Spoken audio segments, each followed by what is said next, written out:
Our first movie tells the story of a friendship behind prison walls that spans more than 20 years.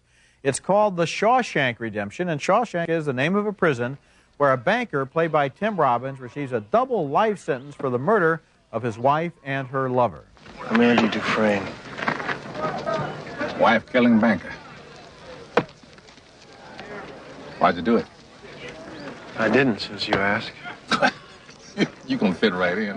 That's Morgan Freeman as the other prisoner there. He's a fixer who can supply almost anything behind bars. I understand you're a man that knows how to get things. Yeah, I'm known to locate certain things from time to time.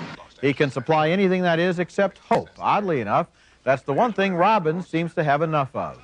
You need it so you don't forget. Forget. Forget that there are places in the world that aren't made out of stone, that there's something inside that they can't get to, that they can't touch. One of the underlying themes of the movie is institutionalization, the process by which prisoners become so dependent on prison routine that life in the real world becomes a mirage or a threat. I guess it comes down to a simple choice, really. Get busy living, or get busy dying. The Shawshank Redemption was based on a story by Stephen King, but it's not a horror story unless, of course, you define horror as spending life in prison for a crime you claim you didn't commit. It's a very closely observed portrait of these two men, played by Tim Robbins and Morgan Freeman, as they do time together and accommodate themselves to the system.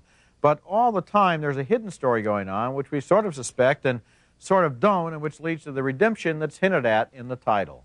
This is a wonderfully well-acted film, and it really got me involved. Well, I think I like this picture even more than you. I think it's one of the year's best films, and the picture that it reminds me of the most, it should be really obvious, is One Flew Over the Cuckoo's Nest. No, this is a picture that this is a prison picture to the extent that that's a hospital picture. They're both the same thing. People caught up in the system, people dealing with mental imprisonment, physical imprisonment, how to get released from both.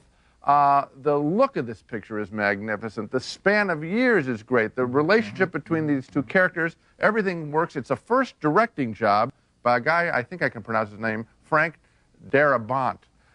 And he does a really good job here. Well, I agree with you. I think it's an interesting film and a very moving film. And the neat thing is, it's very rare that we see a friendship that develops slowly over decades. I love that. Until at the end, when we get to the payoff of the film, we understand exactly what has happened. And that ending in a more trivial film might have seemed more like a formula, but in this film, it really seems like an emotional payoff. You think you've seen, again, the notion that it's a prison picture, that might turn some people off. That isn't what this film is all about. That's just the location. Good writing all the way through. It's about courage, it's about heart and friendship. I think it's a wonderful picture.